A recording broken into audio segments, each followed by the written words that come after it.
"Are you lost too, mister?" The question sliced through Frederick's carefully constructed walls with the precision of a child's unguarded honesty. He looked up from his encrypted phone, where numbers representing his latest shipment blinked in coded sequence, and found himself staring into wide brown eyes that shouldn't trust strangers. She stood there in the quiet corner of Terminal B, backpack straps cutting into small shoulders, head tilted with curiosity. The airport chaos continued its symphony around them, announcements echoing off glass walls, rolling suitcases creating percussion against tile, travelers rushing toward gates with the desperation of people afraid of missing their lives. But in this space near the floor-to-ceiling windows where snow danced in swirling patterns outside, time seemed to pause for consideration. Frederick's thumb hovered over the send button that would confirm the Chicago deal, $3 million in untraceable cryptocurrency waiting. The girl shifted her weight from foot to foot, a small movement that reminded Frederick of his daughter Sophia's nervous habit when she wanted something but didn't want to seem demanding. This child wore purple sneakers with fraying laces and jeans that had been carefully patched at both knees with fabric that didn't quite match. Her jacket looked warm enough, but carried the telltale signs of being purchased secondhand. Good quality from years ago, now softened by multiple owners. "My mommy went to the bathroom," she continued, when Frederick didn't immediately respond, her voice carrying matter-of-fact acceptance rather than fear. "She said to wait right by the big window, but that was a really long time ago, I think. I counted to 103 times and she still didn't come back." She swung her backpack around and unzipped it with unself-conscious efficiency. Frederick's security detail, positioned at strategic points throughout the terminal, had certainly noticed this interaction by now. Marco would be watching through sunglasses that hid tactical assessment, calculating whether this was genuine accident or elaborate setup. In Frederick's world, children had been used as bait before, innocent faces hiding recording devices, trained to ask questions that would incriminate. But something in this girl's absolute lack of performance convinced him this was exactly what it appeared to be. She pulled a granola bar from her backpack, already half-eaten, wrapped back up in its foil with careful precision. "Are you hungry?" Mommy says when people sit alone for a long time staring at phones, they forget to take care of themselves. The girl extended the bar toward him with complete seriousness, as if offering half her provisions was standard protocol. Her generosity carried the weight of someone who understood scarcity, but chose kindness anyway. Frederick felt something he hadn't experienced in 5 years, the particular weight of being seen by someone who looked without agenda. His daughter saw him as daddy, infallible and protective. His organization saw him as boss, calculating and untouchable. Law enforcement saw him as target, slippery and dangerous. But this child saw him simply as another lost person who might need a granola bar. "I'm Frederick," he heard himself say, words emerging without the usual careful consideration his survival had long required. He didn't take the granola bar, but found himself shifting his position on the uncomfortable airport seat, making space beside him an implicit invitation. The girl climbed up without hesitation, settling in as if they'd been acquainted for years, rather than 90 seconds. Her small legs swung well above the floor with the contentment of someone whose immediate needs were met. "I'm Kylie," she announced, taking a bite of her reclaimed granola bar with satisfaction. "That's Kylie because Mommy wanted a name that meant beautiful in some language but spelled different than everyone else's. She picks special spellings for things because she says words are important, and how you arrange them matters." The explanation came with the practiced rhythm of something she'd repeated many times to teachers and friends. Frederick glanced at his phone where the deal timer continued its countdown. 13 minutes remained to confirm, or the buyers would move to their backup supplier, $3 million disappearing into someone else's accounts. He'd spent 2 months setting up this particular transaction through layers of cryptocurrency wallets and shell companies that would take federal investigators years to untangle. Missing the window meant starting over with explanations nobody wanted to hear, but his finger didn't move toward the phone. Instead, he found himself studying Kylie's profile as she swung her legs and hummed something off-key, completely comfortable in her temporary situation. She had the kind of unself-conscious presence his daughter had started losing lately, that absolute certainty that adults existed primarily to solve problems. Something about that trust, still intact, despite patched jeans and carefully preserved granola bars, struck him as both miraculous and dangerous. "Your mom's probably still looking for you," Frederick offered, the words emerging more gently than his usual clipped business tone. "These terminals are big, easy to get turned around." He was already calculating sightlines and bathroom locations. the tactical part of his brain that never fully disengaged, mapping the most efficient search pattern. Terminal B had 3 bathroom clusters, 2 Starbucks locations, multiple gate waiting areas that could all look similar. Kylie nodded with the wisdom of someone who'd given this considerable thought. Mommy gets really focused when she's thinking about her stories. Sometimes she doesn't hear me the first 3 times I say something, because she's watching the people around us and making up backgrounds for them. She gestured toward the crowded terminal with her granola bar, encompassing dozens of travelers in various states of stress. Her casual observation revealed training and awareness that seemed unusual for a 5-year-old. Frederick followed her gesture and felt ice slide down his spine. The man she'd indicated was carrying himself wrong for his briefcase size, shoulders compensating for weight distribution that didn't match the bag's appearance. It was exactly the kind of tell Frederick's people were trained to spot, the subtle wrongness that indicated concealed weapons or drugs or cash. This 5-year-old had just identified a potential threat with the casual observation of someone pointing out an interesting bird.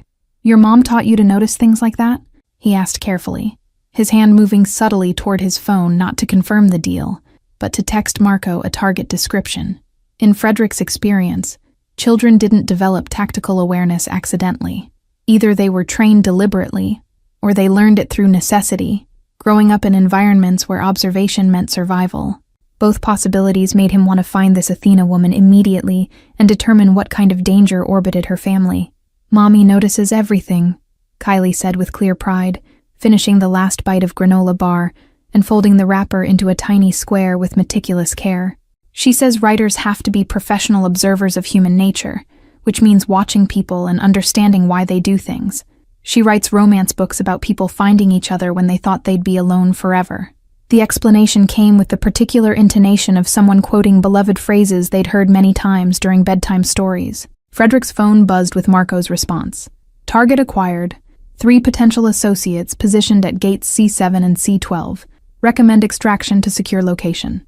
Standard procedure when unidentified threats appeared in Frederick's vicinity was immediate tactical withdrawal, getting him out of potential crossfire before situations could develop. But extraction meant leaving this child alone again, abandoning her to wait for a mother who may have gotten genuinely lost or encountered various dangers. The loudspeaker crackled to life with another boarding announcement, and Kylie's attention shifted toward it with the particular alertness of someone listening for specific information. "We're supposed to go to San Francisco today," she offered conversationally, as if discussing plans for an afternoon rather than cross-country relocation. "Mommy has a meeting with someone who might want to publish her book about second chances. She's been working on it for 2 years between her shifts." Kylie swung her legs in rhythm with some internal song, occasionally humming fragments of melody that Frederick almost recognized from Sophia's playlist. The casual comfort she displayed sitting beside a stranger should have alarmed him on principle. His own daughter had received countless lectures about talking to unfamiliar adults. Yet something in Kylie's manner suggested this wasn't naivety, but rather a different kind of wisdom. The understanding that danger wore many faces. Politeness toward a sitting man in an airport terminal wasn't automatically among them. "Do you have kids?" Kylie asked suddenly, turning to study Frederick with the direct assessment children employed before social conditioning taught them that staring was rude. Her eyes moved across his face with careful attention, reading something in his expression that adults might have missed. "You have the look my friend Emma's dad gets when he watches her on the playground, like you're seeing someone else who isn't there but you wish they were."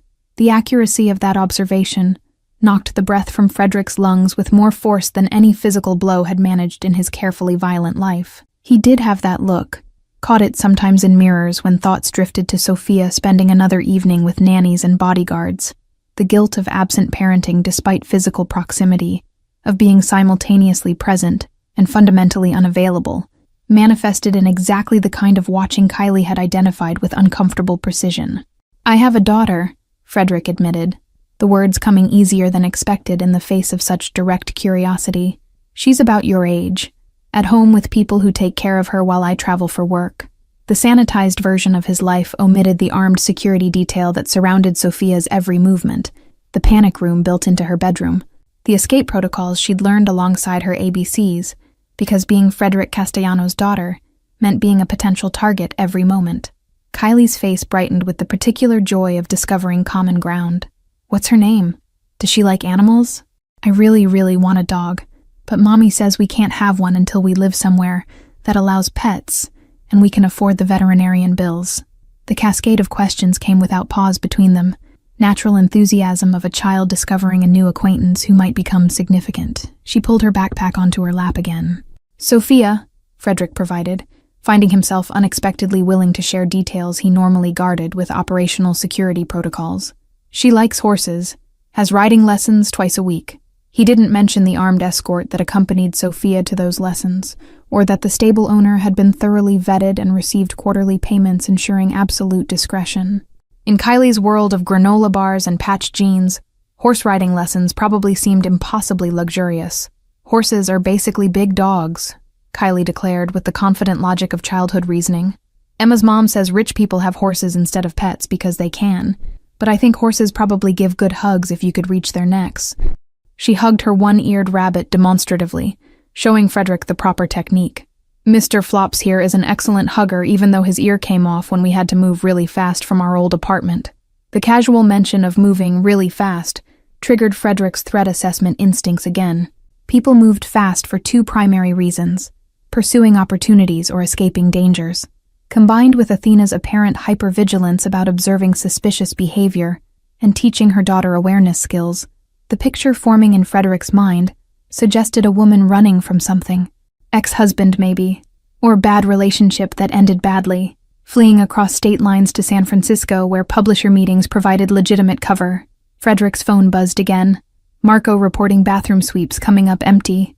No woman matching basic description, frantically searching. That absence of immediate discovery shifted the situation from temporarily lost to potentially problematic. Airport security would get involved soon if they hadn't already. Social services protocols activating whenever unaccompanied minors appeared without clear guardian proximity. The machinery of official intervention would separate Kylie from her mother through bureaucratic necessity, creating exactly the kind of documented crisis that people running couldn't afford. "How long ago did your mom go to the bathroom?" Frederick asked, keeping his tone casual despite the tactical calculations running through his mind. He needed to establish timeline, determine at what point this shifted from minor separation to actual emergency requiring his more extensive resources that would expose his presence to airport security systems, creating records Frederick usually avoided generating. But some situations demanded visibility regardless of personal preference for shadows. Kylie's face scrunched in concentration, small fingers counting something invisible in the air between them. "I'm not good with clock numbers yet, but it was before the big airplane landed that everyone was watching through the window. The really huge one that Mommy said was coming from somewhere across the ocean."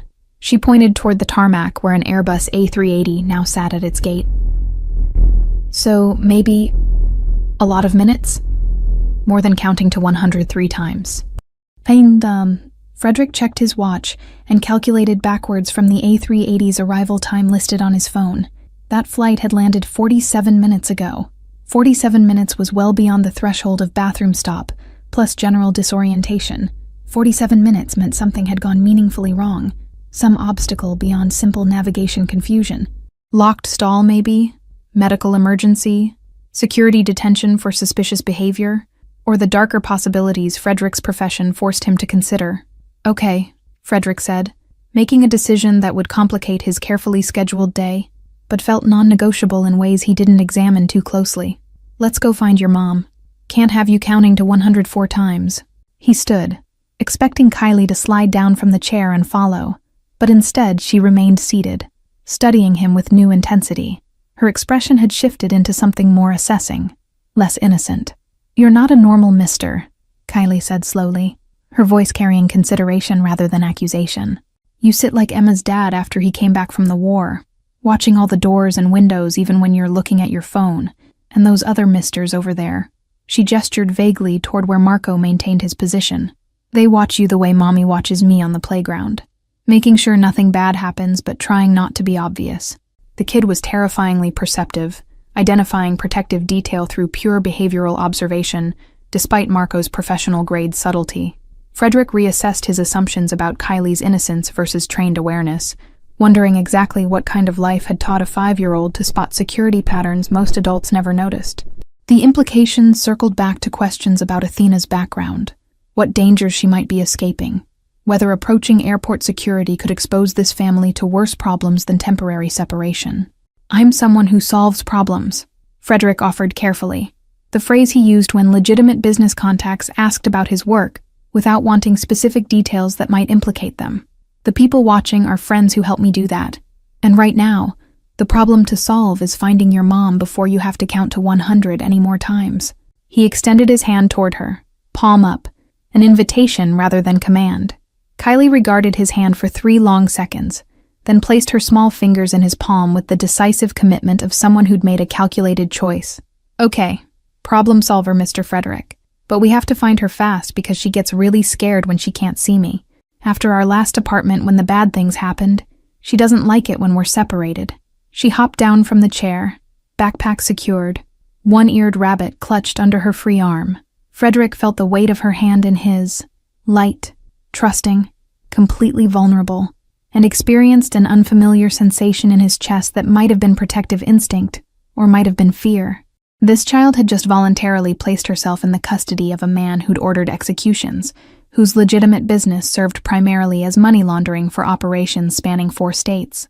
Yet here he was, hand gently holding Kylie's, preparing to navigate airport bureaucracy to reunite her with a mother who sounded increasingly dangerous herself. The central corridor of Terminal B pulsed with the particular chaos airports generated during winter travel delays, hundreds of people compressed into space designed for smooth flow, now converted into impromptu camping situations complete with sleeping bags. Frederick navigated through the crowd with the efficient movement of someone accustomed to moving through hostile territory, his body creating a path that Kylie followed in his wake. Marco and the other detail members shifted position to maintain coverage, their presence invisible to casual observers. Kylie maintained running commentary as they walked, her small voice providing observations that continued to demonstrate uncomfortable perceptiveness about human behavior. That lady there is crying but trying to hide it. See how she keeps touching her phone like she's texting but the screen isn't lit up? Mommy does that when she's upset about rejections from publishers, but doesn't want me to worry. The ability to read emotional states through physical tells suggested either natural empathy or learned skill from environments where reading moods meant safety. They passed a Starbucks where lines snaked 15 deep with travelers desperate for caffeine and normalcy, the familiar corporate comfort of overpriced coffee drinks that tasted identical in every city. Frederick considered stopping to ask staff if they'd seen a frantic woman searching for her child, but the crowd density made that inefficient compared to continuing toward the information desk. Still, he filed away the location mentally. Athena might have stopped there if she was searching systematically through terminal businesses. Do you solve problems for good people or bad people? Kylie asked suddenly, her question cutting through the ambient noise with uncomfortable directness. She looked up at him while walking, forcing Frederick to watch where they were going for both of them, trusting his guidance completely while interrogating his character. Mommy says you can tell a lot about someone by who they choose to help. Heroes help people who can't protect themselves. Villains help people who hurt others. The question deserved honesty, even if complete truth would horrify this trusting child. I help people who pay me, Frederick answered carefully, threading between deception and inappropriate revelation. Sometimes those people are good, sometimes they're complicated. Mostly they're people in situations where normal solutions don't work. It was the closest he'd come to acknowledging that his client base consisted primarily of criminals requiring specialized services, protection, transport, enforcement, consultation on matters too delicate for legal channels. Kylie absorbed this with serious consideration, her small face working through moral mathematics beyond her years.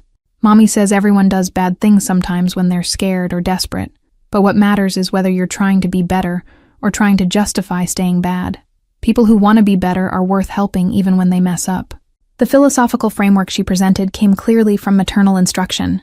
Athena's worldview transmitted through bedtime conversations and teachable moments.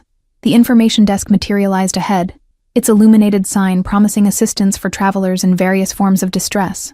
A young woman in airline uniform managed the counter with the practiced weariness of someone who'd spent the day fielding questions about delays and lost luggage, her smile maintained through obvious exhaustion. Frederick approached with Kylie still attached to his hand, aware of how they must appear. Expensive suit beside patched jeans, designer watch beside plastic digital one. Excuse me, Frederick began, his voice carrying the particular authority that made service workers immediately attentive, despite long lines of other desperate travelers. This young lady has been separated from her mother for approximately 50 minutes. Mother's name is Athena. They were headed to San Francisco. He provided the basic details without editorial, keeping his tone professional, the kind of concerned citizen assisting a child, rather than someone with personal investment. The desk agent's expression shifted from customer service routine to genuine concern, her training for exactly this scenario clearly activating. "Oh, honey," she addressed Kylie directly, bending slightly to achieve eye level. "Have you been alone this whole time? Did a nice man help you find me?" The question embedded assumptions about Frederick's role, helpful stranger doing his civic duty, but also carried subtle assessment, evaluating whether his presence represented solution or problem. "I wasn't alone. I was waiting where Mommy told me," Kylie corrected with precision. "Then I found Mr. Frederick, and he said he'd help me find her because he has a daughter too, and understands about worrying." Her explanation positioned Frederick as fellow parent rather than random stranger, instinctively providing information that would make the desk agent less suspicious of a well-dressed man holding hands with an unrelated child in an airport. The agent nodded, already typing into her computer system, generating the report that would trigger security protocols and public announcements. "Let me get your information and we'll page your mother immediately. I'm sure she's been looking everywhere for you." Her fingers moved rapidly across the keyboard, professional efficiency taking over. "Can you tell me your full name, sweetie? And your mom's full name?" Frederick felt Kylie's hand tighten fractionally in his at the request for full names, that small physical tell revealing anxiety despite her calm exterior. The hesitation lasted only a heartbeat before she provided the information. "Kylie Athena Morrison." But that tiny pause confirmed Frederick's suspicions about active avoidance of documentation. Women escaping dangerous situations often changed names, or at least became intensely private about sharing identifying details, teaching their children similar caution. "And you, sir?" The agent turned her attention to Frederick, pen poised above a form that would require his information as the reporting party. "I'll need your name and contact information for our records. Standard procedure when minors are involved." Her tone remained professional but firm, the kind of bureaucratic requirement that couldn't be circumvented regardless of discomfort with official documentation. Frederick's name would go into airport security systems, cross-referenced against various databases. Marco's voice crackled through the nearly invisible earpiece Frederick wore, too quiet for anyone else to hear but clear as conversation to him. "Boss, advise redirect. Your name in their system creates complications we discussed avoiding this quarter." Sound tactical advice, given the ongoing federal investigation that hadn't yet accumulated enough evidence for indictment, but certainly maintained active surveillance on Frederick's movements. Helping a lost child was admirable, but documentation linking him to any civilian situation created potential leverage. Frederick met the desk agent's expectant gaze and made his decision in the space between heartbeats. "Frederick Castellano," he provided clearly, watching her expression for recognition of the name that appeared periodically in business sections and occasionally in crime coverage careful enough to avoid defamation. "Castellano Security Solutions, Chicago." He pulled a business card from his wallet, the legitimate company information, office number that connected to actual receptionists, and placed it on her desk. The agent accepted the card with professional courtesy, entering his information into her system without visible reaction to his name. Either she didn't recognize it, or had been trained not to show recognition when processing reports involving individuals of interest. "Thank you, Mr. Castellano. We'll issue an immediate page for Athena Morrison and alert our security team to be on lookout." She handed Kylie a small stuffed airplane toy from a drawer behind the desk. "You were very brave, sweetie." Kylie accepted the toy with polite gratitude, adding it to her collection alongside one-eared Mr. Flops in her backpack. "Thank you, but I wasn't scared because I found Mr. Frederick, and he wasn't really lost either, just sitting in the wrong place until I helped him find the right one." Her interpretation of their encounter carried the particular wisdom children sometimes accessed, seeing truth adults worked hard to avoid. Frederick hadn't been lost geographically, but the word fit in ways that made his chest tight again. The overhead speakers crackled to life moments later with the announcement Frederick had committed them to. "Athena Morrison, please come to the information desk in Terminal B. Your daughter Kylie is waiting for you at the information desk in Terminal B." The message repeated twice, echoing through the vast space, reaching into bathrooms and restaurants and gate lounges where a frantic mother might be searching. Frederick felt Kylie's hand relax slightly in his, relief evident, even though her expression remained calm. They waited near the information desk while the announcement echoed through the terminal. Kylie's small body pressed against Frederick's leg in a way that suggested she was less calm than her face indicated. Frederick checked his watch, 53 minutes now since Athena had disappeared into a bathroom, crossing into territory where innocent explanations became less probable. The desk agent kept glancing at them with the particular concern of someone trained to spot signs of trafficking or abduction, her suspicion barely masked by professional courtesy. "Do you think something bad happened to her?" Kylie asked quietly, her voice losing some of its earlier confidence. "Like at our old apartment when the police cars came and Mommy made me hide in the closet with headphones on?" The question revealed another fragment of their history, another piece of the puzzle Frederick was assembling about what Athena Morrison was running from. Police involvement suggested domestic violence or criminal activity, either as victim or witness to something that required protective relocation. Frederick knelt down to Kylie's eye level, a gesture that felt foreign to someone who spent most of his time towering over subordinates and competitors. "Your mom is probably fine. Airports are confusing, and bathrooms sometimes have long lines or broken locks." He kept his voice steady, projecting certainty he didn't entirely feel. The tactical part of his mind was already running through darker scenarios: medical emergency, security detention, targeted abduction by whoever they'd fled from. "She has diabetes," Kylie offered suddenly, the information tumbling out with the urgency of someone who'd just remembered something important. "Sometimes her sugar gets too low, and she gets confused and shaky. She always carries candy in her purse, but sometimes she forgets to eat it when she's stressed." The medical detail shifted Frederick's assessment again, adding a whole new category of potential crisis to the situation. Low blood sugar could explain disorientation, inability to navigate back. Frederick stood immediately, turning back to the desk agent with new information that needed to be escalated. "The mother is diabetic. Possible medical emergency involving low blood sugar and disorientation."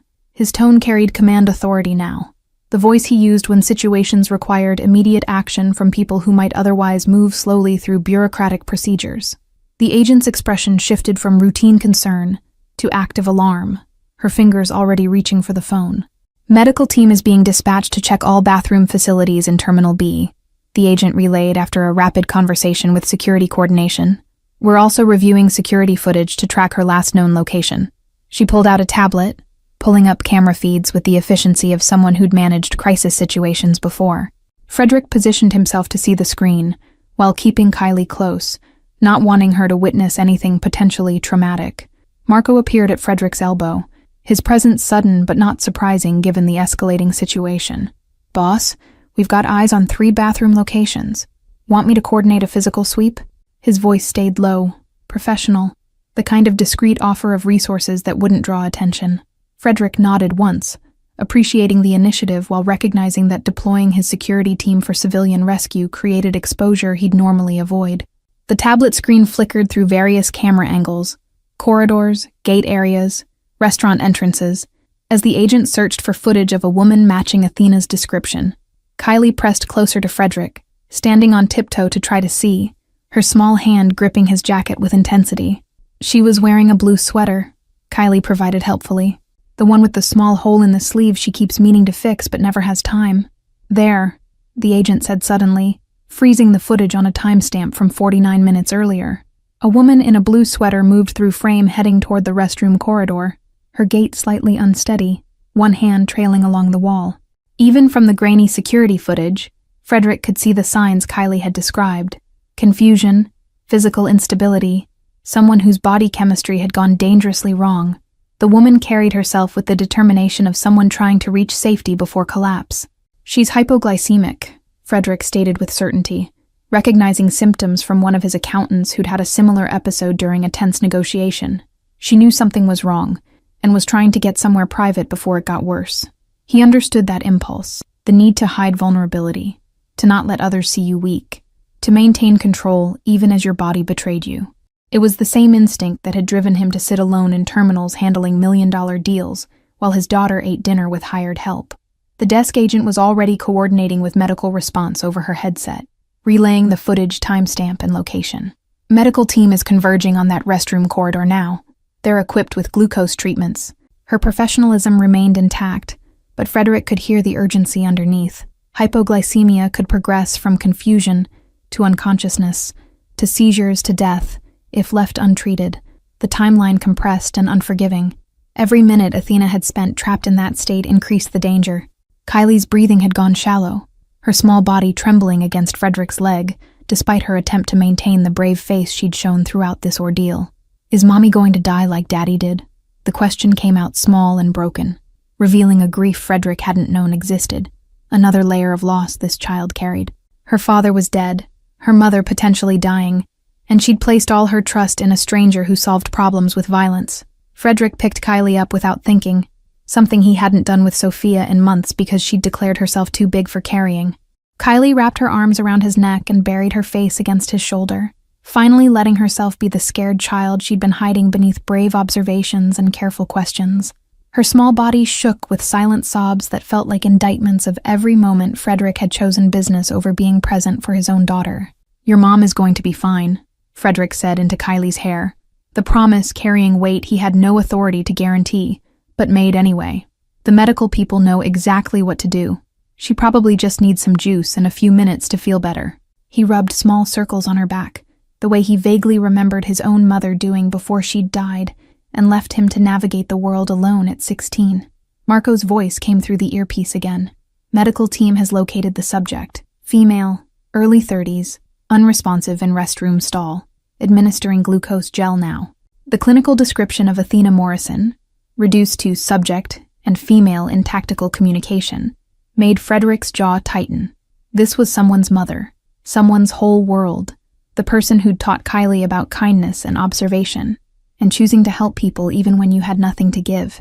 "They found her," Frederick told Kylie gently, feeling her body go rigid with hope and fear. "The doctors are helping her right now. She was in the bathroom and got sick, but they're giving her medicine." He kept his explanation simple, age-appropriate, stripping away the medical terminology that would mean nothing to a 5-year-old. What mattered was that Mommy had been found, that help had arrived, that the nightmare of abandonment wasn't actually abandonment at all. The agent's headset crackled with updates that Frederick could partially hear. Patient responding to treatment, consciousness returning, requesting her daughter. "They're bringing her here," the agent confirmed with visible relief. "She's conscious and stable." Asking for Kylie. The reunion was minutes away now, the crisis resolving into the kind of outcome that didn't always happen in situations involving medical emergencies and missing parents. Kylie lifted her head from Frederick's shoulder, her face blotchy and wet, but hope blazing in her eyes. "Can I see her now? Is she coming?" The desperate need in her voice reminded Frederick that children weren't built to handle the uncertainty of possibly losing parents. They needed the security of knowing their world would remain intact, that the people who loved them would keep showing up. It was the kind of security he'd failed to provide Sophia, always one emergency away from disappearing. "She's coming," Frederick confirmed, setting Kylie back on her feet but keeping his hand on her shoulder. "You'll see her in just a minute." He scanned the corridor leading from the medical response area, watching for the gurney or wheelchair that would carry Athena Morrison back to her daughter. Marco had repositioned closer to the restroom corridor, providing overwatch for the medical team's approach, treating this civilian emergency with the same tactical precision as protecting Frederick from actual threats. The crowd parted, and a wheelchair emerged, pushed by a paramedic in uniform. A woman with dark hair and exhausted eyes slumped in the seat with an IV bag attached to a portable pole. Even from a distance, Frederick could see the resemblance. Kylie's eyes and chin, the same tilt of head, the way her hands moved restlessly despite obvious weakness. Athena Morrison looked exactly like someone who'd been fighting impossible odds for so long that even her body had started to rebel. Athena's eyes found Kylie across the terminal chaos, and something broke in her expression. Relief and guilt and love all cascading together into tears that she didn't try to hide. "Baby!" she called out, her voice hoarse and unsteady, arms reaching even though the paramedic was still wheeling her forward. The raw emotion in that single word made Frederick's chest constrict because he recognized it. The particular terror of almost losing what mattered most, of failing to protect the one person who depended on you completely. Kylie ran, her backpack bouncing against her shoulders, Mr. Flops's remaining ear flopping with each step, all her careful composure finally shattering into the desperate need to reach her mother. She crashed into Athena's lap with enough force to make the wheelchair rock, small arms wrapping around her mother's neck with the fierce grip of someone who'd convinced themselves they might never get this moment. Athena held her daughter like she was trying to merge their bodies back into one, face buried in Kylie's hair. "I'm so sorry. I'm so sorry. I'm so sorry," Athena repeated like a prayer or confession, the words muffled against Kylie's head, but audible to everyone watching this reunion. I felt it happening and I thought I could make it back. But the bathroom was so far and then I couldn't remember which gate, couldn't remember which direction. The explanation tumbled out between sobs, the guilt of a mother who'd let her body's failure put her child at risk. Frederick stood back from the reunion, giving them space while the paramedic checked Athena's vital signs and adjusted her IV drip. Marco had returned to his position, maintaining perimeter security, but Frederick caught his second-in-command watching the scene with unusual attention. Even men who'd built careers on violence and tactical precision weren't immune to the particular ache of watching a parent reunite with their child after genuine danger. "Ma'am, you need to keep still for a few more minutes," the paramedic said gently but firmly, trying to check blood pressure while Athena clutched her daughter. "Your glucose levels are stabilizing, but you're not out of danger yet. We should really transport you to the hospital for observation." The medical recommendation made practical sense, but Frederick could already see Athena's body language shifting into resistance, the set of her shoulders that said she'd refuse treatment rather than risk separation from Kylie again. "I can't go to a hospital," Athena said, her voice gaining strength despite obvious physical weakness. "We have a flight to catch, a meeting in San Francisco that can't be rescheduled. I'll be fine now. I just forgot to eat this morning because we were rushing to catch the early flight and then the delays." She was already trying to stand, to prove her stability, to demonstrate that she could power through crisis like she probably powered through everything else. Broke, exhausted, diabetic, but still moving forward.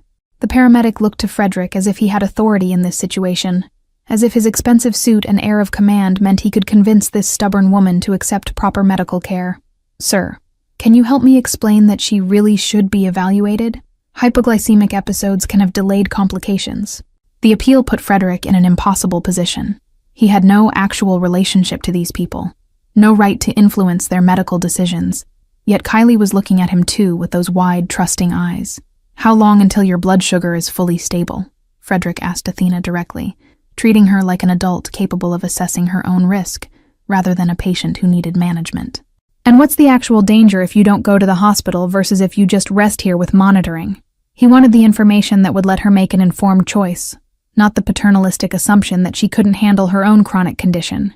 Athena met his eyes for the first time, really looked at him, and Frederick saw her processing who he was, the expensive suit, the commanding presence, the security detail that hadn't escaped her writer's observation skills.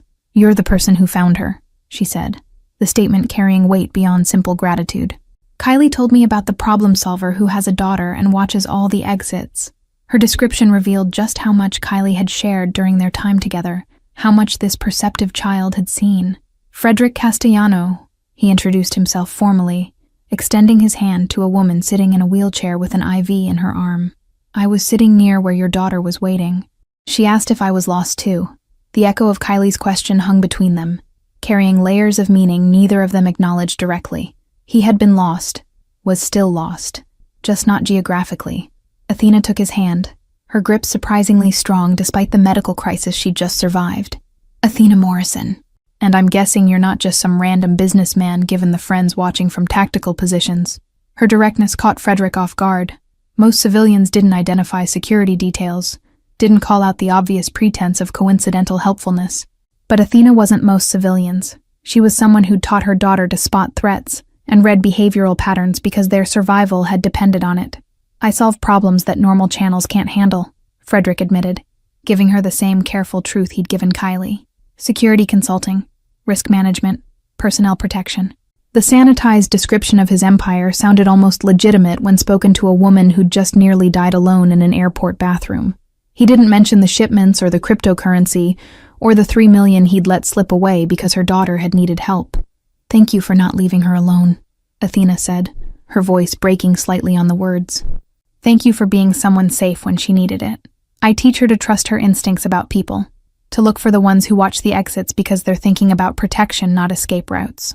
The distinction she drew revealed sophisticated understanding of human behavior, the kind that came from studying threats intimately enough to recognize the difference between predatory surveillance and protective awareness. The paramedic cleared his throat, reminding them that medical decisions still needed to be made. "Mrs. Morrison, your glucose is at 95 now, which is approaching normal range. I can't force you to go to the hospital, but I strongly recommend at least staying here for observation for the next hour." His compromise offered a middle path between full hospitalization and immediate dismissal, acknowledging Athena's autonomy while still providing medical oversight.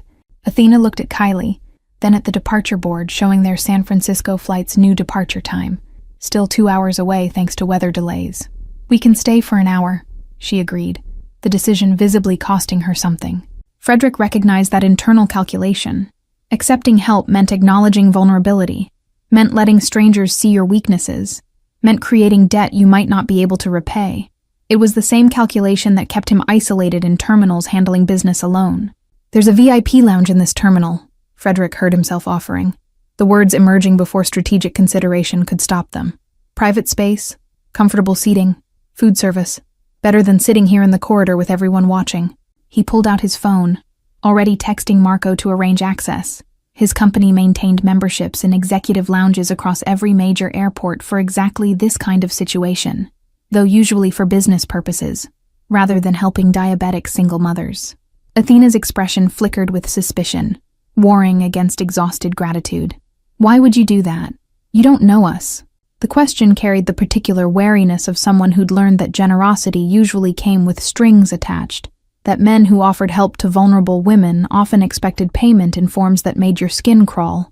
Frederick recognized that wariness because he'd weaponized it himself, using people's desperation to create loyalty that looked like choice. "Because my daughter is 5 years old, and if I were stuck in an airport alone with a medical emergency, I'd hope someone would help her wait somewhere safe and comfortable," Frederick answered with brutal honesty. "Because Kylie shared her granola bar with a stranger and asked if I was lost too, and that kind of kindness deserves better than sitting on the floor by an information desk." He didn't mention that helping them felt like partial redemption for all the times he'd chosen profit over presence in his own daughter's life. Kylie tugged on her mother's sleeve, adding her voice to the persuasion. "Mr. Frederick has people who watch doors like you do, Mommy.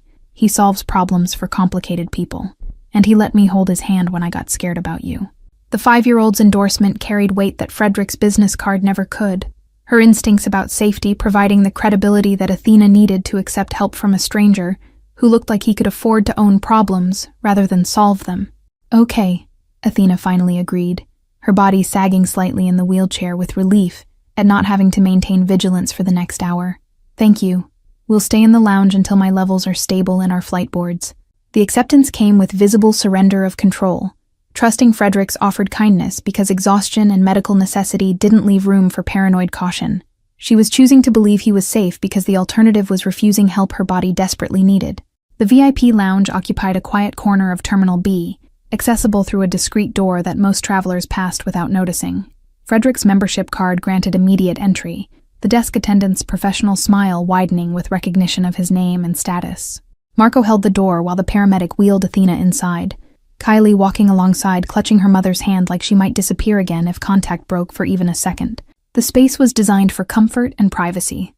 Leather chairs arranged in intimate clusters, floor-to-ceiling windows overlooking the tarmac, a buffet of fresh food that made Kylie's eyes go wide with hunger she'd been too polite to mention.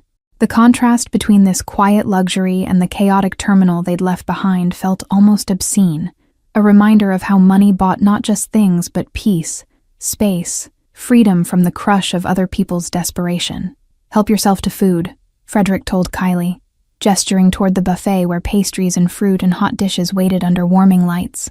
"Your mom needs to eat too, protein and complex carbs to keep her blood sugar stable." He directed the last comment to Athena, who was watching everything with the sharp attention of someone cataloging details for later. The writer in her was probably already constructing narratives about wealthy businessmen and chance encounters, filing away observations for future stories. Kylie approached the buffet with reverent caution, like someone not quite believing this abundance was truly available to her. She selected items carefully: a banana, a croissant, a small container of yogurt, taking only what seemed reasonable rather than loading up despite obvious hunger. The restraint in her choices told Frederick everything about how Athena had raised her, teaching careful resource management because scarcity had been their constant companion. "Take more," Frederick said gently, coming to stand beside Kylie at the buffet. "Take whatever you want. Nobody's counting here." He loaded a plate with more substantial options: cheese, crackers, grapes, a sandwich, and brought it to where Athena now sat in a proper chair. the wheelchair abandoned and the IV removed since her levels had stabilized enough for the paramedic to leave them under the lounge staff's observation. Athena accepted the plate with murmured thanks, her hands still trembling slightly as she reached for the sandwich. I really did just forget to eat this morning. We've been living on adrenaline and hope for so long that I forget my body still has actual needs. The admission came with self-deprecating humor that didn't quite mask the exhaustion underneath. She took a bite of sandwich with the mechanical efficiency of someone fueling a machine rather than enjoying a meal. Frederick settled into a chair across from her, while Kylie arranged her collected food on the low table between them with meticulous care, creating small organized piles like she was setting up a dinner party. The San Francisco meeting, he ventured carefully. It's for your writing? He was genuinely curious about the life Athena was building, the future she was chasing with such determination that she'd pushed her body past its limits. Potential publisher interested in my manuscript about second chances, Athena confirmed, some energy returning to her voice as she discussed her work. 3 years of writing between shifts, rejection letters that could wallpaper a house, and finally someone wants to talk about a contract. It's not guaranteed, but it's the first real possibility of getting published, of maybe making enough to stop waitressing doubles and actually have time with Kylie. The dream she described was simultaneously modest and enormous. Financial stability, time with her child, validation that her writing had value beyond personal expression. Frederick thought about his own pursuits of wealth and power, how he'd acquired millions but lost hours and days and years he could never reclaim with Sophia. Success looked different depending on where you started, what you'd been forced to sacrifice, what you were still hoping to recover. What do you write about? Frederick asked, watching Kylie arrange grapes in a perfect circle around her yogurt container with the focused concentration children brought to tasks adults found meaningless, besides second chances. He was stalling the moment when he'd have to return to his own interrupted business, when this strange interlude would end, and these people would board their flight to San Francisco, while he flew to Chicago to face partners angry about missed confirmations. Romance, Athena said with a slight defensive edge, as if expecting dismissal of the genre. Love stories about people who've been broken by life but find each other anyway, characters who've made mistakes or survived tragedies and don't believe they deserve happiness until someone sees them clearly and chooses them despite everything. The description was clearly personal, her fiction drawn from intimate understanding of damage and hope coexisting in the same heart. Frederick heard echoes of his own story in that summary, broken by choices that seemed necessary at the time, convinced that isolation was protection, building walls so high that genuine connection became impossible. Sounds like the kind of stories people need, he offered, meaning it more than she could know. Proof that messing up doesn't mean you're permanently disqualified from being loved. Athena studied him with new intensity, her writer's eye clearly seeing past expensive suits to the loneliness he carried like armor. Kylie said you watch all the exits, even when you're looking at your phone. That's someone who's been hurt enough times to never stop calculating escape routes. Her observation wasn't accusation, just recognition. One damaged person identifying another across the careful distance they both maintained from the world. Occupational hazard, Frederick deflected with a slight smile. My work requires constant threat assessment. You stop seeing rooms and start seeing tactical situations. It was true enough without being complete truth, acknowledging his hypervigilance without explaining why civilian airport terminals might actually contain threats to his life. Men in his position didn't survive by assuming safety anywhere. My work requires constant people assessment, Athena countered. You stop seeing individuals and start seeing character types, motivation patterns, the wounds that drive behavior. She took another bite of sandwich, her color improving as the food and previous glucose treatment did their work. So I see a man who solves problems for complicated people, who maintains private security in airports, who helps lost children despite having urgent business elsewhere. Someone choosing kindness even though cynicism would be easier. The assessment made Frederick uncomfortable in its accuracy, revealing more about him than he'd intended to share with a stranger he'd met an hour ago. You're giving me too much credit. I just didn't want to leave a kid alone. He tried to minimize the decision, to frame it as simple decency rather than the significant choice it had actually been, choosing human need over profit, vulnerability over calculation. You gave up something important to help us, Athena insisted quietly, glancing at his phone where notification after notification had been silently accumulating throughout their crisis. Business that couldn't wait, judging by how many times you've checked your messages without responding. Whatever you lost by staying with Kylie, it was significant. Her perception was unnervingly accurate. seeing through his attempts at casual dismissal to the actual cost of his kindness. Frederick didn't deny it, because lies felt wrong in this space where they'd accidentally created safety together. $3 million deal that required confirmation in a window I missed, because your daughter asked if I was lost too. The confession emerged without his usual careful editing, the truth stark and strange. My partners are probably already working with the backup supplier, wondering why I dropped completely silent. Athena's eyes widened at the figure, processing the magnitude of what his choice had cost. $3 million. You stayed with Kylie instead of confirming a $3 million deal. She looked at her daughter, still arranging food with artistic precision, oblivious to the business discussion happening above her head. Frederick, I don't know how to process that someone would choose helping us over that kind of money. It's just money, Frederick said, surprising himself with the dismissal of a sum he'd once killed to protect. It'll come around again in different form. But Kylie needed someone to not walk away, and apparently, I needed to be that person more than I needed the cryptocurrency transfer. The admission revealed something about his own hunger for redemption that he usually kept buried under tactical planning and profit calculations. Kylie had finished arranging her food and now ate with the focused determination of someone making up for missed meals, her small face serious as she alternated between bites of croissant and careful spoonfuls of yogurt. Frederick watched her methodical approach to eating and recognized the same discipline he'd taught Sophia about finishing tasks completely before moving to the next. These survival skills children learned, whether from necessity or training, shaped them in ways that lasted long after the circumstances that required them had passed. Mr. Frederick, Kylie said between bites, do you think Mommy and I will like San Francisco? She showed me pictures of the hills and the bridge, but I've never seen an ocean before.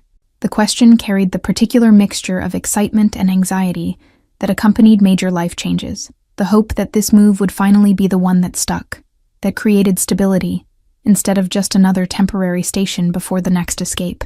I think you'll like anywhere your mom is, Frederick answered honestly, the truth of it settling something in his chest. The location matters less than having someone who makes sure you eat breakfast and teaches you to notice the world around you. He wasn't talking about San Francisco anymore, but about the security Athena provided despite economic precarity, the emotional safety she'd built for her daughter even when physical safety had been compromised. Athena's eyes glistened at his words, a small crack in the armor she maintained showing through. I'm trying to give her what I didn't have, a parent who shows up consistently, who prioritizes her needs, who teaches her that love doesn't come with conditions or violence. The last word slipped out before she could catch it, revealing another piece of their history. Kylie's father hadn't just died. He'd been violent, and his death had probably been relief mixed with grief. Frederick understood that particular cocktail of emotions, had felt it himself when his own father had died in prison, serving time for crimes that paled compared to what Frederick himself had done since taking over the family business. Liberation and loss tangled together until you couldn't separate them, until you stopped trying to figure out whether you were supposed to mourn or celebrate. You just moved forward because the alternative was drowning in complicated feelings.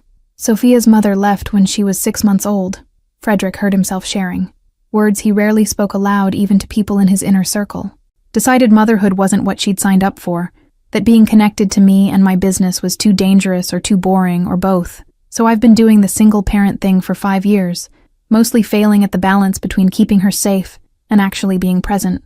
The confession emerged with surprising ease in this quiet lounge space. But you showed up today, Athena pointed out gently, her writer's instinct for the truth cutting through his self-criticism. When Kylie needed help, you didn't calculate the cost-benefit analysis and walk away. You sat with her. You searched with her. You brought us here where she could eat real food and I could recover without public spectacle. That's showing up, Frederick. That's the part that counts. Her validation landed somewhere deep in his chest, where he usually kept guilt locked away. Kylie pushed her empty yogurt container aside and retrieved Mr. Flops from her backpack, settling the one-eared rabbit on her lap with tender care. Mommy says showing up is harder than people think, because it means letting others see you when you're not perfect. She says brave people show up anyway, even when they're scared or tired or don't have all the answers. The 5-year-old's philosophical summary of courage made Frederick wonder what kind of woman Athena would be if circumstances hadn't forced her into survival mode. Your daughter is wise beyond her years, Frederick told Athena, watching Kylie hum quietly to Mr. Flops while the rabbit presumably listened to important secrets. She's going to write better books than you someday. With all the human observation skills you've taught her. The prediction wasn't empty flattery, but genuine assessment. This child who spotted suspicious briefcases and read emotional states through body language had the raw material for powerful storytelling. Athena laughed, the sound carrying genuine warmth despite the exhaustion still evident in her posture. God, I hope so. I hope she gets to grow up safe enough that her writing comes from imagination instead of processing trauma. I hope she never has to learn the difference between a man who watches exits because he's protective versus one who's calculating attack vectors. The distinction she drew revealed just how much violence had shaped her own observations, how survival had required her to become expert at reading danger. The publisher meeting tomorrow, Frederick said, shifting to practical concerns that might actually help their situation. Do you have a place to stay in San Francisco? Transportation from the airport arranged? He knew the answer before she spoke, could read it in the way her jaw tightened slightly, the micro-expression of someone about to admit vulnerability they'd rather hide. Single mothers escaping bad situations rarely had comfortable financial margins for hotels and car services. We'll figure it out when we land, Athena deflected with practiced vagueness. There are budget hotels near the airport, and the publisher's office is downtown, so we'll take the BART or a bus. The casual mention of public transportation with luggage and a 5-year-old revealed exactly how thin her resources were stretched. She'd flown here on tickets she probably couldn't afford for a meeting that might not result in a contract, gambling everything on the possibility of better circumstances. Frederick pulled out his phone and began typing before he could talk himself out of the offer forming in his mind. I have a corporate apartment in San Francisco that sits empty most of the time. 2 bedrooms, fully furnished, stocked kitchen. You're welcome to stay there for however long you need. He sent the address and access codes to his assistant with instructions to arrange immediate availability, the kind of resource deployment that was effortless for him, but life-changing for someone sleeping in budget hotels with a kindergartner. Frederick, no! Athena protested immediately, her pride fighting against desperate need for exactly this kind of help. You've already done too much. You can't just give us an apartment. The refusal came with visible internal struggle, wanting to accept, needing to accept, but terrified of what strings might be attached or what debt she'd be incurring. In her experience, men who offered expensive gifts expected expensive returns, usually extracted from women's bodies and autonomy. I'm not giving you an apartment. I'm letting it be used instead of sitting vacant, Frederick clarified, understanding her wariness and respecting it even as he worked around it. The company pays for it whether anyone's there or not. It's a business resource that might as well benefit someone who needs it. No strings, no expectations, just a safe place to sleep while you're building your new life. He kept his tone matter-of-fact, treating this like a logical business decision rather than charity. Kylie looked up from her conversation with Mr. Flops, tuning into the adult discussion with her characteristic attention to important moments. Mommy, Mr. Frederick is doing what you always say to do, using what you have to help people who need it. He has an empty apartment and we need a place to stay. That's just good resource management. The 5-year-old's practical analysis of the situation made both adults pause, her innocent logic cutting through the complicated emotional dynamics. Out of the mouths of babes, Athena murmured, shaking her head with reluctant amusement. Fine, we'll stay in your apartment, but only until I get the advance from the publisher and can afford our own place. And I'm paying you back for any expenses we incur. Electricity, water, whatever. This is a loan of space, not a gift. Her terms allowed her to accept while maintaining some sense of agency, some control over a situation where she had very little actual power. Deal, Frederick agreed, respecting her need to frame this as temporary and transactional rather than as the one-sided generosity it actually was. His phone buzzed with confirmation from his assistant. Apartment ready, keys accessible via lockbox, welcome basket being delivered with basic groceries and supplies. The machinery of his resources moving efficiently to solve a problem was something he took for granted, but watching Athena's face as he showed her the confirmation message, he saw what it meant to someone for whom every small crisis required exhausting improvisation. The lounge had grown quieter as afternoon shifted toward early evening, most travelers having departed for their gates or settled into the rhythm of delayed departures. A pianist in the corner had begun playing soft jazz standards that created ambient soundtrack to their conversation, the kind of background music designed to soothe frayed nerves and make expensive spaces feel worth their membership fees. Frederick noticed how Athena's shoulders had finally dropped from their defensive hunch, how color had returned fully to her face as the food and glucose stabilized her system. She looked younger when not braced for the next crisis, when allowed to simply exist in a moment without calculating survival strategies. Kylie had abandoned her empty plate to explore the lounge's small library corner, running her fingers along book spines with the reverence of someone who'd learned to treat books as treasures, because new ones were rare luxuries. She pulled a picture book from the shelf and settled into an oversized chair that swallowed her small frame, Mr. Flops positioned beside her as reading companion. The image of her daughter safe and occupied allowed Athena to turn her full attention back to Frederick, and he felt the weight of her gaze assessing him with new depth, the writer's eye cataloging details she'd been too crisis-focused to notice before. His watch was expensive but understated, his shoes custom but not flashy. Everything about his presentation suggesting wealth that didn't need to announce itself because power did that announcing automatically. "The address is in Pacific Heights," Frederick added, watching her process that information with widening eyes. 3 blocks from a good elementary school, walking distance to cafes and bookstores, safe neighborhood. He didn't mention the property value, or the fact that his corporate apartment was actually a $2 million condo he kept for the rare occasions when business brought him to the West Coast. Let her think it was some modest company housing, rather than the luxury it actually represented. Pacific Heights, Athena repeated slowly, probably calculating what rent in that neighborhood would cost, realizing that his casual corporate apartment was someone else's entire life dream. "Frederick, I don't even know what to say. That area is where people like me write stories about, not where we actually live." Her voice carried awe mixed with discomfort, the cognitive dissonance of having fairy tale circumstances dropped into her difficult reality. "Say you'll let Kylie enroll in that elementary school if the publisher meeting goes well," Frederick suggested, giving her a concrete way to accept his help that focused on her daughter's benefit rather than her own need. "Say you'll use the time and space to finish your next manuscript. Say you'll stop sleeping in budget hotels and start sleeping somewhere your diabetes won't be triggered by stress and missed meals." Each reframe shifted the dynamic from charity to investment in their future. Athena reached across the small table and took Frederick's hand, her grip firm, despite the lingering weakness from her medical crisis. "Thank you for everything, for staying with Kylie, for getting me medical help, for this apartment I don't deserve, but desperately need. You've given us a chance to actually build something instead of just surviving day to day."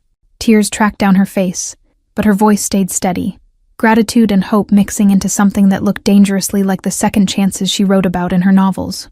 Frederick squeezed her hand once before releasing it, uncomfortable with the weight of her gratitude even as something in him needed to hear it. "You deserve it because you're raising a kid who offers granola bars to strangers and believes in helping people even when you have nothing to give. That kind of parenting in circumstances that should have made you bitter and closed off is worth every resource I can spare." He meant it with an intensity that surprised him, this fierce belief in protecting what Athena and Kylie represented. The departure board visible through the lounge windows updated with new information, their San Francisco flight now boarding in 45 minutes at gate C-15. The crisis had passed into normalcy, into the routine moments of travel and transition. Soon, they would board separate planes heading to different cities, this strange interlude ending as abruptly as it had begun. Frederick felt the approaching separation as an unexpected loss, as if he'd found something important and was already watching it slip away. Frederick sat in his Chicago office 6 weeks after the airport encounter, reviewing quarterly profit reports that should have commanded his full attention, but somehow felt less important than they had before Kylie asked if he was lost too. The numbers were good, better than good actually, with new distribution channels opening and law enforcement attention focused elsewhere. His empire was thriving in the way criminal enterprises did when leadership remained sharp and competitors stayed eliminated or intimidated into cooperation. But the success felt hollow in ways that Frederick couldn't quite articulate even to himself. The usual satisfaction of winning at a game where losing meant prison or death, replaced by restless questioning of whether winning this particular game was worth the cost. He'd missed another of Sophia's writing lessons yesterday, stuck in a meeting with suppliers who demanded FaceTime to trust the new arrangements. His daughter had stopped asking when he'd be home for dinner, accepting his absence as default state rather than exception. His personal email pinged with a notification that pulled him from the financial spreadsheets and their evidence of blood money converted into legitimate assets through layers of corporate complexity. The sender name stopped him cold, Athena Morrison, the woman from the airport whose crisis had cost him $3 million and somehow hadn't made him regret the loss. He'd thought about them occasionally over the past weeks, wondering if the publisher meeting had gone well, if they were settling into the apartment he'd offered. The email opened with a photo attachment that loaded slowly on his secured connection.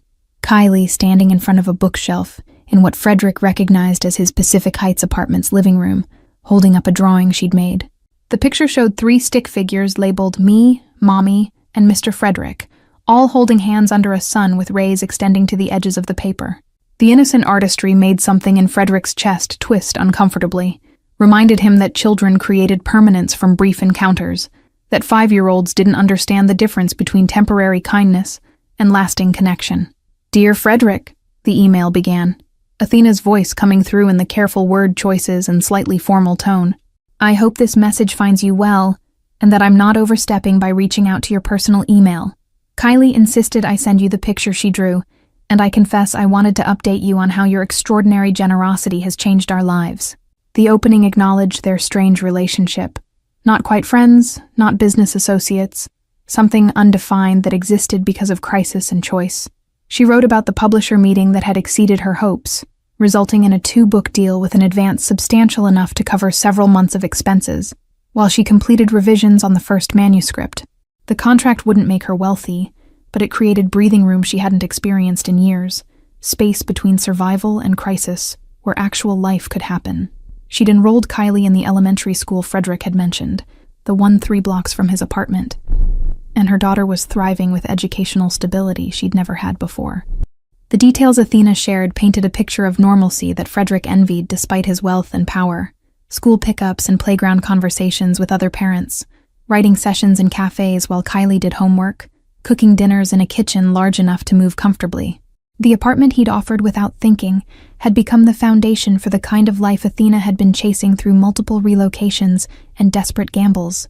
His casual resource deployment had been her miracle, and the disparity in what it meant to each of them made Frederick acutely aware of his privilege. "Kylie asks about you constantly," Athena's email continued, the admission carrying weight Frederick felt across the digital distance. "She wants to know if you found what you were looking for, if you're still lost or if someone helped you like you helped us. I don't have answers to give her because I don't know if it's appropriate to maintain contact after everything you've done. But I'm writing anyway because Kylie's instincts about people have kept us safe, and she believes you need friends as much as we needed your help." The observation hit Frederick with uncomfortable accuracy. Kylie's question about whether he was lost had been literal for her but metaphorically precise for him.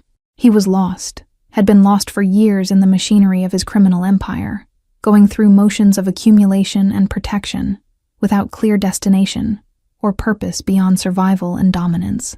The child had seen through his expensive suit and tactical awareness to the fundamental loneliness underneath, the same isolation Athena carried despite being surrounded by her daughter's love. Frederick read the email 3 times, processing not just the words, but the decision behind sending it. Athena reaching out despite uncertainty about appropriateness, despite the power imbalance between them, despite not knowing what he might expect in return. She was choosing connection over self-protection, vulnerability over safety, exactly the kind of courage she'd described her characters needing in her romance novels. The realization that she was treating him like a potential friend, rather than a dangerous stranger or useful resource, shifted something fundamental in his chest. He composed his response carefully, weighing each word for tone and implication, trying to convey warmth without creating pressure or expectation. "Athena, I'm genuinely glad the publisher meeting went well, and that you and Kylie are settling into San Francisco. Please tell Kylie that her drawing is now hanging in my office, which has confused my business associates considerably. They can't figure out why their rather serious boss has child art displayed next to financial projections." The humor felt rusty but real, an attempt at lightness with someone who might appreciate it. Frederick continued typing, surprising himself with the honesty that emerged when writing to someone who'd seen him at his most human, rather than his most powerful. To answer Kylie's question, "I'm still figuring out if I'm lost or just taking a very long route to somewhere I haven't identified yet. But helping you both that day in the airport reminded me that the route matters as much as the destination, that who you choose to be in random moments defines you more than the goals you're pursuing." The philosophical reflection would have embarrassed him to share with anyone else, but Athena had earned the right to his unguarded thoughts. He offered an invitation before he could second-guess the impulse, typing quickly to bypass his usual strategic calculation. I have business in San Francisco next month that will keep me there for several days. Would you and Kylie be interested in meeting for dinner? There's a restaurant in North Beach that has excellent pasta and doesn't mind if kids spend the meal drawing on placemats. No pressure if that feels too complicated, but I'd genuinely like to see how you're both doing." The casualness of the suggestion belied how much he wanted them to say yes. Frederick hit send before he could edit the email into something more guarded, more befitting a man in his position, who shouldn't be cultivating friendship with civilians who'd witnessed his capacity for both kindness and the controlled violence implied by his security detail. The message disappeared into the digital ether, and Frederick returned to his profit reports with renewed restlessness, numbers that proved his success at a game he increasingly wasn't sure he wanted to keep playing.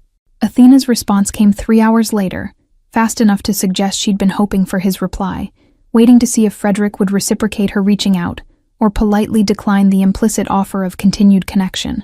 "Dinner would be wonderful. Kylie will be impossibly excited, and honestly, so will I. It's been a long time since I had an adult conversation with someone who understands that life is complicated and messy, but still worth showing up for." She included the dates she was available and signed off with warmth that felt genuine rather than obligatory. Frederick found himself smiling at his computer screen, a rare expression in this office where most business involved threatening or being threatened, negotiating terms that always included implicit violence as enforcement mechanism. The simplicity of dinner with a woman and her daughter shouldn't feel revolutionary, but it cut through the isolation he'd built so thoroughly that he'd stopped noticing its weight. Kylie had asked if he was lost, and maybe the answer was yes, but perhaps getting found was as simple as accepting invitations to normal human connection. He forwarded the dinner confirmation to his assistant with instructions to clear his evening schedule for the date Athena suggested, treating this appointment with the same priority as meetings with cartel representatives or corrupt officials. The juxtaposition wasn't lost on him. Pasta dinner with a 5-year-old receiving the same calendar weight as negotiations involving millions of dollars and potential lethal consequences. But Frederick was learning that priority revealed itself in choices about time allocation, and he was choosing differently than he had before. An airport encounter changed his calculations. Marco appeared in his office doorway without knocking, a privilege only his second-in-command enjoyed. "Boss, you've got that look," Marco observed with the bluntness of someone who'd known Frederick for 15 years and survived multiple attempts on both their lives. The one you get when you're about to make a decision the family won't understand. The family Marco referenced wasn't biological, but organizational. The network of criminals who depended on Frederick's strategic thinking and willingness to do what needed doing without moral hesitation. "Just accepting a dinner invitation," Frederick replied mildly, not looking up from his computer where he was already researching restaurants near Athena's location that would suit a child-friendly evening. "Nothing that affects business operations." The deflection came automatically, but Marco's skeptical expression suggested he wasn't buying the dismissal. In their world, everything affected business operations because there was no separation between personal and professional. Your relationships were either assets or liabilities, tools or vulnerabilities. The restaurant Frederick selected for their San Francisco dinner occupied a converted Victorian in North Beach, family-owned for 3 generations with red check tablecloths and genuine warmth that money couldn't manufacture artificially. He discovered it years ago during a business trip that had gone sideways, spending hours hiding from potential threat in their back dining room while the owners plied him with pasta and pretended not to notice the gun under his jacket. They'd never asked questions, never demanded explanations, just kept his coffee cup full and his presence unremarked upon until danger passed. It was the kind of establishment that understood how to be sanctuary without making it awkward, and Frederick thought Athena and Kylie might appreciate that particular species of quiet acceptance. The month between confirming dinner plans and actually sitting across from them in that restaurant stretched interminably, despite being packed with the usual chaos of Frederick's operation. Territory disputes requiring negotiation, supply chain disruptions demanding creative problem-solving, the endless tactical chess of staying ahead of law enforcement interest while maintaining profitable enterprise. But underneath the familiar rhythm of criminal administration, Frederick found himself thinking about what he'd wear to dinner, whether bringing Sophia would be too much too soon, or exactly the right move to show Athena he was serious about this being real friendship, rather than calculated networking. The uncertainty felt foreign and uncomfortable. This caring about someone's opinion of him beyond whether they feared or respected his capacity for violence. "The woman and kid from the airport," Marco stated rather than asked, his intelligence network obviously having kept tabs on the situation even after the crisis ended. The ones you gave the Pacific Heights place to. The ones whose situation cost you the Rodriguez deal. His recitation of facts carried no judgment, just observation, waiting to see how Frederick would contextualize choices that looked dangerously like attachment to people who couldn't offer any strategic value. Frederick met Marco's gaze directly, willing him to understand something Frederick himself was only beginning to articulate. That 5-year-old asked me if I was lost too, and I realized I've been lost for a decade while thinking I knew exactly where I was going. Maybe it's time to try a different route. The explanation was insufficient but true. The best he could offer to explain why he was investing time and attention in people who represented everything his position required him to avoid. Vulnerability, genuine care, the possibility of choosing connection over calculation. Marco absorbed this for several long seconds, then nodded slowly with something that might have been understanding, or might have been resignation that his boss was veering into territory that made security complicated. Just remember that different routes don't change the destination if you're still starting from the same place, and our starting place has a lot of bodies buried in the foundation. The warning was gentle but real. Frederick couldn't escape what he'd done, or what he was by having dinner with a struggling writer and her perceptive daughter. I know, Frederick acknowledged quietly, the weight of his history settling back onto shoulders that had briefly felt lighter. But maybe I can choose who I'm becoming, even if I can't change who I've been. Maybe that matters more than I've given it credit for. The philosophy felt fragile and uncertain, but something about Kylie's drawing hanging on his wall and Athena's invitation to normal human friendship made him want to believe that choosing differently going forward could mean something despite everything that came before. 11 months after their first meeting, Frederick stood in the same Terminal B of the same airport, though this time he wasn't alone in the quiet corner by the windows. Sophia held his hand with the excited grip of a 6-year-old about to meet the girl from Daddy's stories, the one who'd asked if he was lost and somehow helped him find direction he hadn't known he needed. His daughter wore her favorite purple dress and had insisted on bringing a gift, a stuffed horse from her riding stable, carefully selected because Mr. Frederick had mentioned Kylie's one-eared rabbit.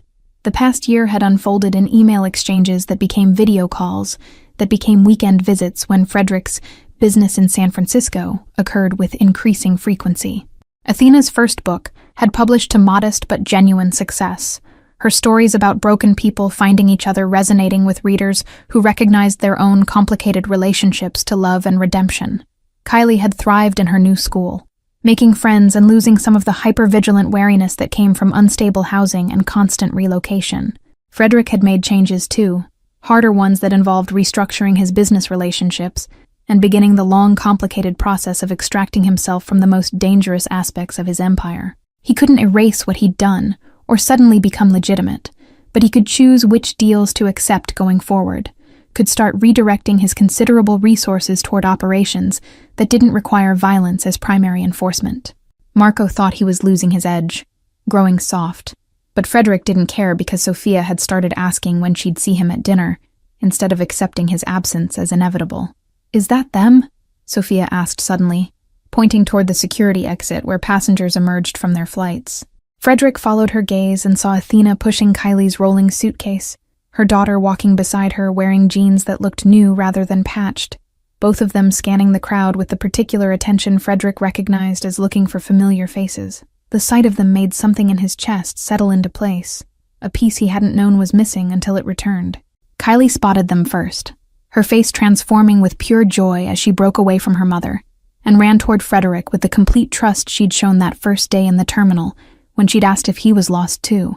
Frederick released Sophia's hand just in time to catch Kylie as she launched herself at him, wrapping small arms around his waist with enough force to almost knock him backwards. The hug carried 11 months of video calls and emails, of growing friendship between two families built from wreckage. "Mr. Frederick," Kylie exclaimed, pulling back to beam up at him, before turning her attention to Sophia with barely contained excitement. "You must be Sophia.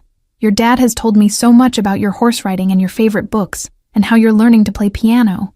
The introduction came in a rush of words. Kylie's natural warmth immediately extended to this new person, connected to someone she'd adopted into her small circle of trusted adults. Sophia responded with a shy smile that grew more confident as she pulled the stuffed horse from behind her back. "I'm Sophia. This is Princess, but you can rename her if you want. Dad said your rabbit lost an ear, so I thought maybe Princess could be friends with him." The gift offered with both generosity and uncertainty, hoping for acceptance from this girl who'd somehow become important before they'd even met. Kylie accepted Princess with reverent care, holding the plush horse like it was made of crystal rather than polyester fill. Mr. Flops is going to love her. He's been lonely being the only stuffed animal, and Mommy says everyone needs friends who understand what it's like to need someone. The philosophical observation from a 6-year-old made both Frederick and Athena exchange glances over their daughters' heads, the look carrying recognition of how their children's wisdom kept reshaping their adult understanding of what mattered. Athena reached them, and Frederick found himself pulling her into a hug that felt natural, despite the months between physical contact. The kind of embrace that said, "I'm glad you're safe. I'm glad you're here. I'm glad we're doing this." She returned the pressure with equal warmth, her face pressed briefly against his shoulder, in a gesture that spoke of trust earned through consistent follow-through on promises made. When they separated, both were smiling with the particular satisfaction of people who'd bet on connection and won. "The apartment has been perfect," Athena said, as they walked together toward baggage claim, their daughters already chattering like old friends reunited rather than new acquaintances just meeting. "The publisher wants a 3rd book, and I've actually had space and time to write it. Kylie's teacher says she's reading 2 grade levels ahead. We're building something real, Frederick.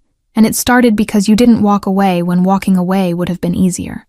The gratitude in her voice had matured from the desperate relief of that first day into something deeper, acknowledgement of sustained support rather than one-time rescue.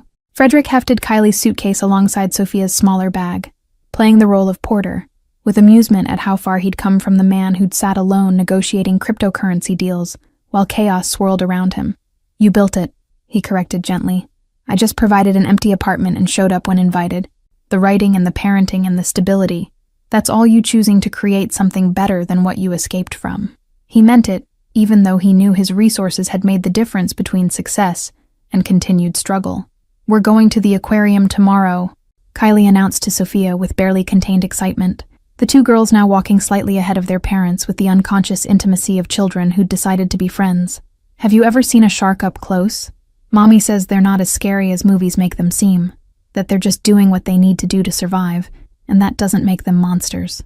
The explanation carried Athena's philosophy about complicated morality, about understanding that survival sometimes required actions that looked threatening from outside.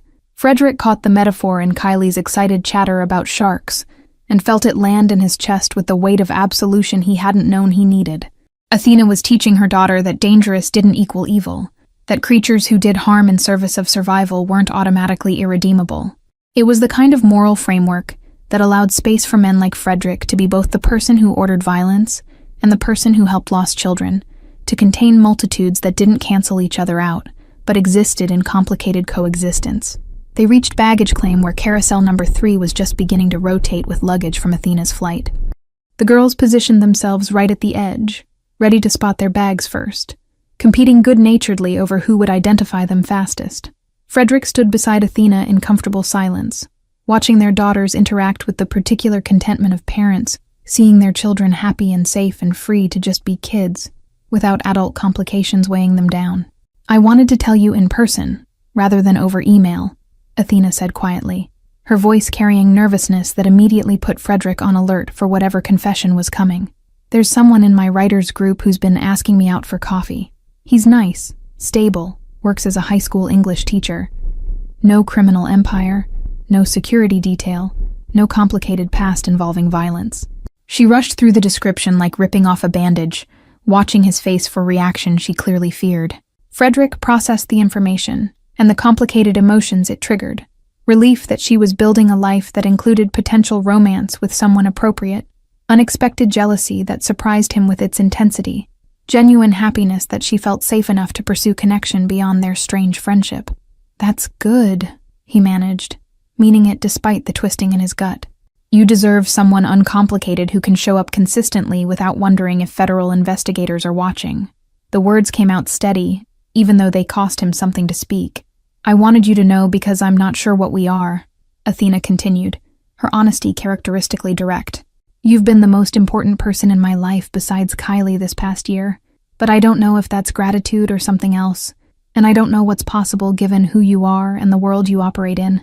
I just know I care about you and Sophia, and whatever this is between us has been the safest emotional space I've had in years." The confession laid bare her confusion, her need to define something that resisted easy categorization. Frederick turned to face her fully, aware of their daughters still happily occupied with baggage identification, aware of Marco maintaining discreet perimeter security, aware that what he said next would shape the trajectory of something that had started with a lost child's question and grown into something he couldn't imagine living without. "I care about you too," he said simply, the admission feeling simultaneously insufficient and enormous. "And I don't have easy answers about what that means or what's possible. But I do know that you've made me want to be someone who deserves the way Kylie looks at me, like I'm a good man despite knowing I'm dangerous." Athena's eyes glistened with emotion she didn't try to hide, her hand reaching out to touch his arm briefly before falling away. "Maybe we don't need to define it right now. Maybe it's enough that we keep showing up for each other, keep letting our daughters be friends, keep choosing connection even when it's complicated." The suggestion offered a middle path between commitment and nothing, allowing their relationship to exist in undefined space while real life continued happening around them. "I'd like that," Frederick agreed, feeling tension he hadn't known he was carrying release from his shoulders. "Keep showing up, keep choosing connection, keep letting Kylie ask me if I'm still lost."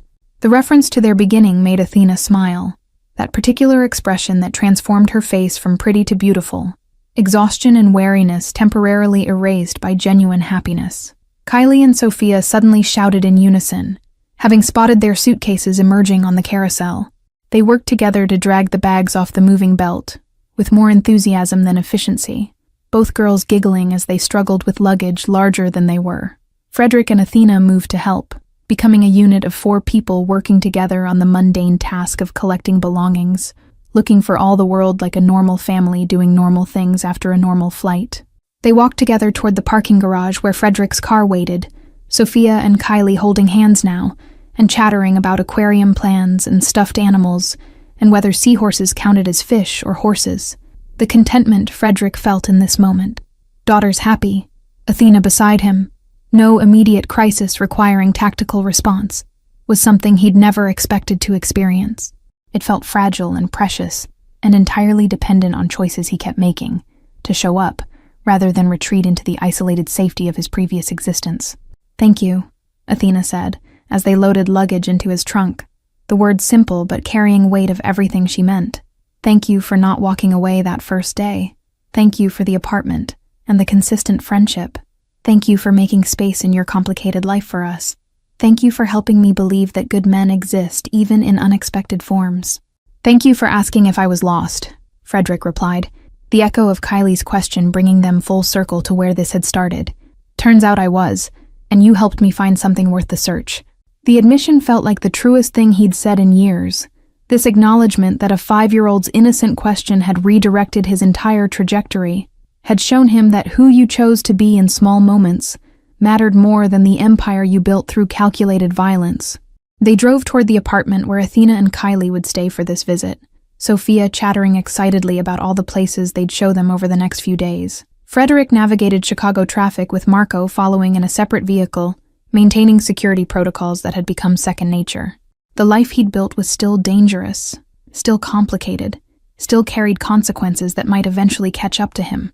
But for now, in this moment, he had 2 daughters giggling in his back seat, and a woman beside him who saw both his capacity for violence and his choice for kindness, who believed the second could define him more than the first if he kept choosing it consistently.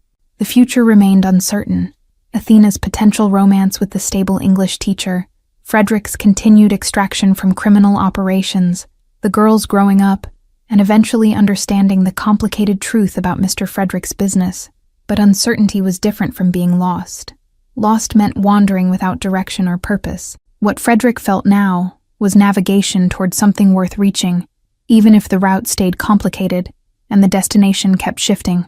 Sometimes all it took was one small moment, a question, a choice, a willingness to help someone who needed it, to change everything about where you were heading and who you'd become along the way. Thank you all for following this story. If you've enjoyed it, write in the comments where you're watching from.